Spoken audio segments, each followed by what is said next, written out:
¿Cómo es posible que España esté funcionando como está funcionando?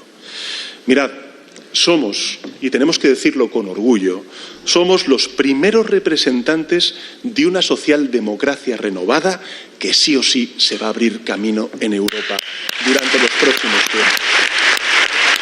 De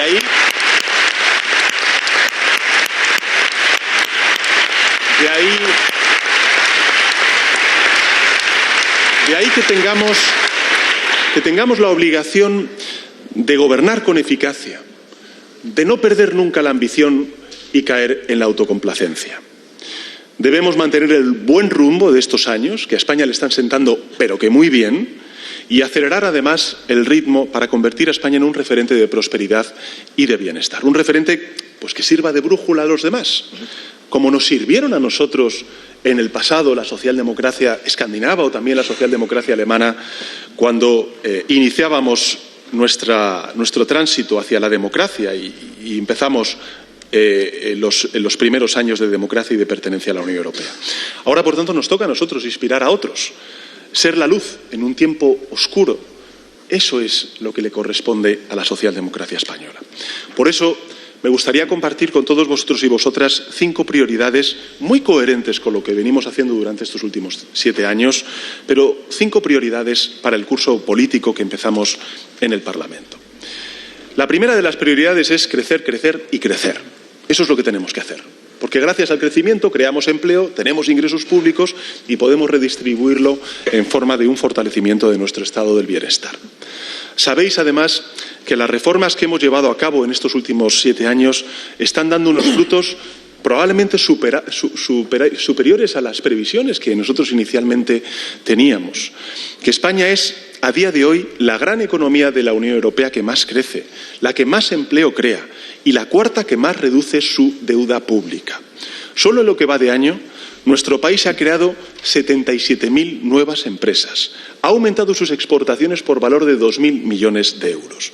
La economía española ha sido la que más ha crecido en 2023, en 2024 y ya os anuncio que lo va a hacer también en 2025.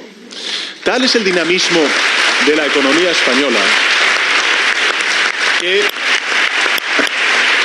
que se han superado todas las previsiones realizadas y por eso pues quiero anunciar también a los españoles y españolas una extraordinaria noticia, ¿no? Y es que mañana en el Consejo de Ministros, en la revisión del cuadro macroeconómico, vamos a elevar las previsiones de crecimiento económico para el año 2025. Así que todo un éxito de país. Y hay que agradecérselo a las empresas, a los trabajadores, a las familias, en definitiva, a todo el país, por nuestro gran desempeño que no tiene parangón en Europa. En todo caso, somos muy conscientes de que lo más relevante es que este dinamismo económico se traslade a una mejora de la calidad de vida de nuestros conciudadanos, sobre todo de aquellos que más necesitan del apoyo de lo público, de la clase media, de la clase trabajadora. Y fijaos, desde que llegamos al Gobierno hemos conseguido que el poder adquisitivo de nuestros hogares aumente 10 puntos porcentuales por encima de la inflación. Cuando se dice que no se ha recuperado poder adquisitivo, no es cierto, 10 puntos por encima de la inflación. En todo caso, es evidente que tenemos que continuar haciendo mucho porque la desigualdad y la pobreza afectan a muchas capas de la población española. Estos son los datos. España prospera, los españoles prosperan con ella, pero en todo caso todavía queda muchísimo trabajo por hacer. Desde luego no estamos en declive, como dice los apocalipsis o los profetas del apocalipsis, ¿no? Cuando dicen, por ejemplo, que estamos en declive o que hoy en España hay más pobres que cuando gobernaba la derecha, no es cierto. Hoy hay 200.000 personas menos viviendo en riesgo de pobreza que cuando gobernaba la derecha, gracias a las políticas públicas, por ejemplo, el ingreso mínimo vital o la recuperación de la universalidad de la sanidad pública o el refuerzo de las becas que ha hecho este gobierno, 2.500 millones de euros, más de un 80% de lo que se invertía cuando gobernaba el Partido Popular allá en el año 2018. Por tanto, queda mucho por hacer, pero también es cierto que sin caer en la autocomplacencia hemos hecho mucho en favor de reducir la desigualdad, que es el principal problema de nuestro país.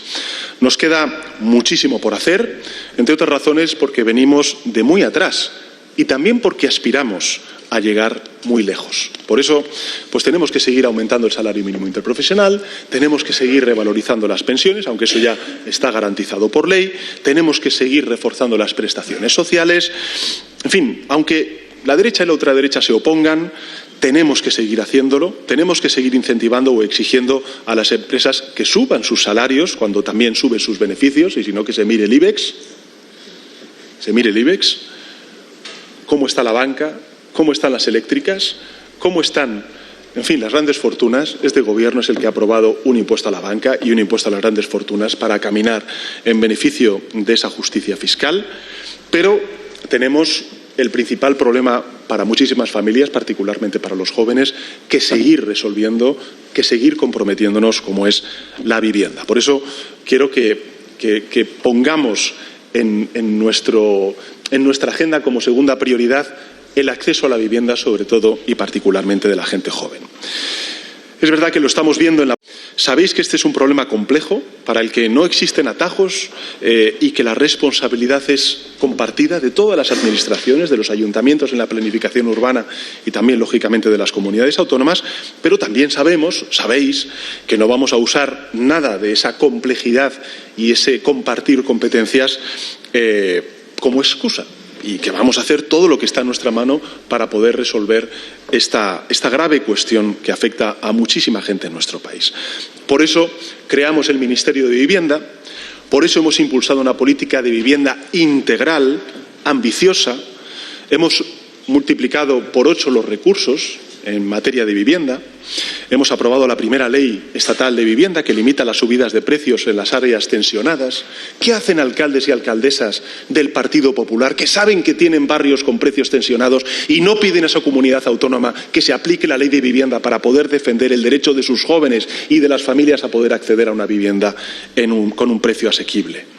Hemos también puesto al ICO al frente de muchas políticas de promoción de vivienda protegida, como también de ayuda a los jóvenes con avales para poder comprar una vivienda. Hemos propiciado cambios legislativos importantes que uno a uno suman mucho, como es, por ejemplo, la eliminación de las Golden Visa, que solamente beneficiaban a aquellos grandes patrimonios que venían a comprar a nuestro país viviendas, que blindan la vivienda pública frente a los fondos buitres y también las grandes empresas, o lógicamente los pisos turísticos con el anuncio que hicimos ayer en relación con las plataformas digitales, ¿no?